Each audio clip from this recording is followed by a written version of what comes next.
Hello दोस्तों, India 2008 में Chandrayaan 1 mission के साथ चांद पर लैंड होने वाला दुनिया का चौथा देश बन गया था। उसके 11 सालों के बाद एक और वर्ल्ड रिकॉर्ड बनाने के लिए 22 जुलाई 2019 को इंडिया चांद के साउथ पोल पर लैंड होने वाला दुनिया का पहला देश बनना चाहता था। इससे पहले चांद पर केवल अमेरिका, चाइना और रशिया ही सक्सेसफुली लैंड कर पाए हैं, पर इनमें से कोई भी साउथ पोल पर नहीं जा सका है। लेकिन 11 सालों की मेहनत पर तब पानी फिर गया जब लगभग 3.5 लाख किलोमीटर का ये सफर चंद्रयान 2 ने सक्सेसफुली कंप्लीट किया। पर चांद पर लैंड होने के महज 2.1 किलोमीटर पहले ही चंद्रयान 2 से इसरो का संपर्क टूट गया और अब 4 सालों के बाद इसरो एक बार फिर रेडी है चंद्रयान 3 के साथ अपने इस आधे पूरे हुए मिशन को पूरा करने के लिए। इन 4 सालों में बहुत कुछ बदला, लेकिन अब भी कोई अगला देश चांद तक नहीं पहुंच सका है और इसीलिए अगर चंद्रयान 3 सक्सेसफुल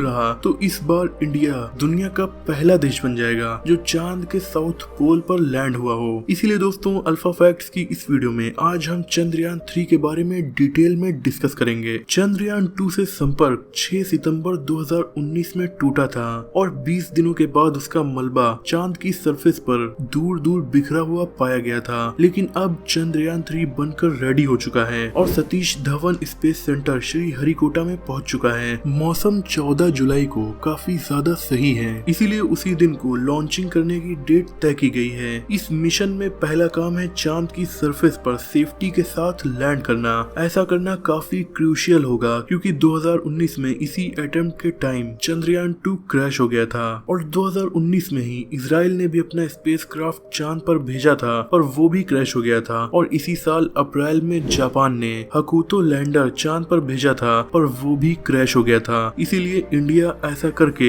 इन देशों से भी आगे निकलना चाहेगा। मिशन में चांद के साउथ पोल पर लैंड करने के बाद चंद्रयान 3 का मून लैंडर ओपन होगा और उसके अंदर से एक रोवर चांद की सरफेस पर उतरेगा और उसकी सरफेस को एक्सप्लोर करते हुए कई साइंटिफिक रिसर्च को कंडक्ट करेगा। इंडिया का भले ही चंद्रयान 2 मिशन फेल हो गया हो, पर इससे भी कठिन और काफी बड़ा मिशन था मंगलयान का, जिसे 2013 में इसरो ने लॉन्च किया था और सक्सेसफुली कंप्लीट भी कर लिया था। जबकि चांद से हमारी पृथ्वी की दूरी लगभग 3,84,400 किलोमीटर है, जबकि मंगलयान मिशन में दूरी 65 करोड़ किलोमीटर के आसपास थी। ऐसा पहली बार में करने वाला इंडिया दुनिया का पहला देश बना था। इन स्पेस मिशंस में दूसरे देशों के बहुत ज्यादा रुपए खर्च होते हैं, पर इसरो ऐसे मिशंस को काफी कम खर्च में अंजाम देने के लिए फेमस है। इसरो ने मंगलयान महज 470 करोड़ रुपए खर्च करके मंगल ग्रह तक पहुंचा दिया था। 470 करोड़ रुपए यूं तो सुनने में बहुत हैं, पर लगभग 65 करोड़ किलोमीटर दूर जाने के लिए ये अमाउंट बहुत कम है, क्योंकि अगर इसे कन्वर्ट किया जाए तो मंगलयान ने पर किलोमीटर केवल 7 रुपए ही खर्च किए थे, जो ऑटो रिक्शा के किराए से भी कम कीमत है। चंद्रयान 2 मिशन जो फेल हो गया था उसके लिए 800 करोड़ रुपए खर्च हुए थे और इस बार चंद्रयान 3 में इससे भी कम यानी 610 करोड़ रुपए का खर्च आया है। अब सवाल ये है कि चंद्रयान 3 और 2 में क्या डिफरेंस है। दोस्तों, चंद्रयान 2 में टोटल 3 चीजें थी। एक ऑर्बिटर था जो चांद की ऑर्बिट का चक्कर लगाने वाला था, एक लैंडर था जो उसकी सरफेस पर लैंड करने वाला था और उसके अंदर एक रोवर था जो चांद की सरफेस पर चलकर मिशंस को अंजाम देने वाला था। इसमें लैंडर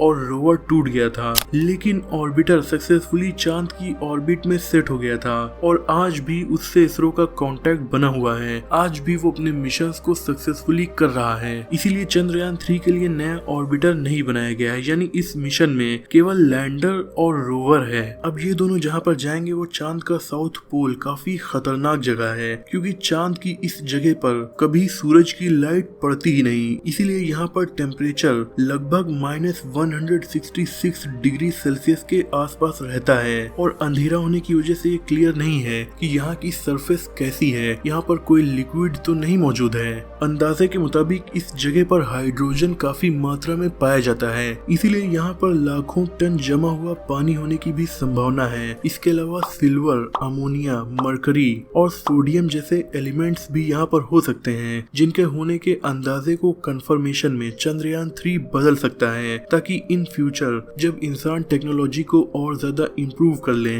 तो इन रिसोर्सेज का यूज दुनिया के फायदे के लिए किया जा सके। चंद्रयान 3 को अंतरिक्ष तक ले जाने का काम इसरो की LV-M3 यानी लॉन्च व्हीकल मार्क 3 करेगी, जिसे इंडिया में ही बनाया गया है। और दोस्तों चांद पर जो रोवर चलेगा उसमें 6 व्हील लगे हुए हैं, साथ ही इसमें नेविगेशन डिवाइस और कैमरा भी लगा हुआ है, जिसकी मदद से ये चांद की सरफेसेस की फोटोज क्लिक करेगा। जबकि रोवर जिस लैंडर के थ्रू चांद पर पहुंचेगा उस मून लैंडर में व्हील्स नहीं लगे हुए हैं, बल्कि 4 लेग हैं, जिनके थ्रू ये चांद की सरफेस पर लैंड करेगा। रोवर इस लैंडर से अलग तो हो जाएगा, पर लैंडर से ही उसका कनेक्शन बना रहेगा, यानी लैंडर एक तरह से वहाँ पर मेन स्टेशन का काम करेगा। अब दोस्तों सवाल ये उठता है कि इसरो इस लैंडर से कनेक्शन कैसे बनाता है। तो ये रोवर सबसे पहले सिग्नल चांद पर ही मौजूद अपने मून लैंडर को भेजेगा, और फिर ये अपने सिग्नल्स IDSN को भेजेगा, जिनकी फुल फॉर्म है इंडियन डीप स्पेस नेटवर्क। ये बड़े बड़े एंटीनास इसरो के स्पेस मिशन में भेजे गए स्पेसक्राफ्ट से कनेक्शन बनाने का काम करते हैं। तो दोस्तों ये थी पूरी जानकारी चंद्रयान 3 के बारे में। मुझे उम्मीद है कि वीडियो आपको पसंद आई होगी। वीडियो पसंद आई हो तो लाइक शेयर, चैनल को सब्सक्राइब भी कर दीजिए।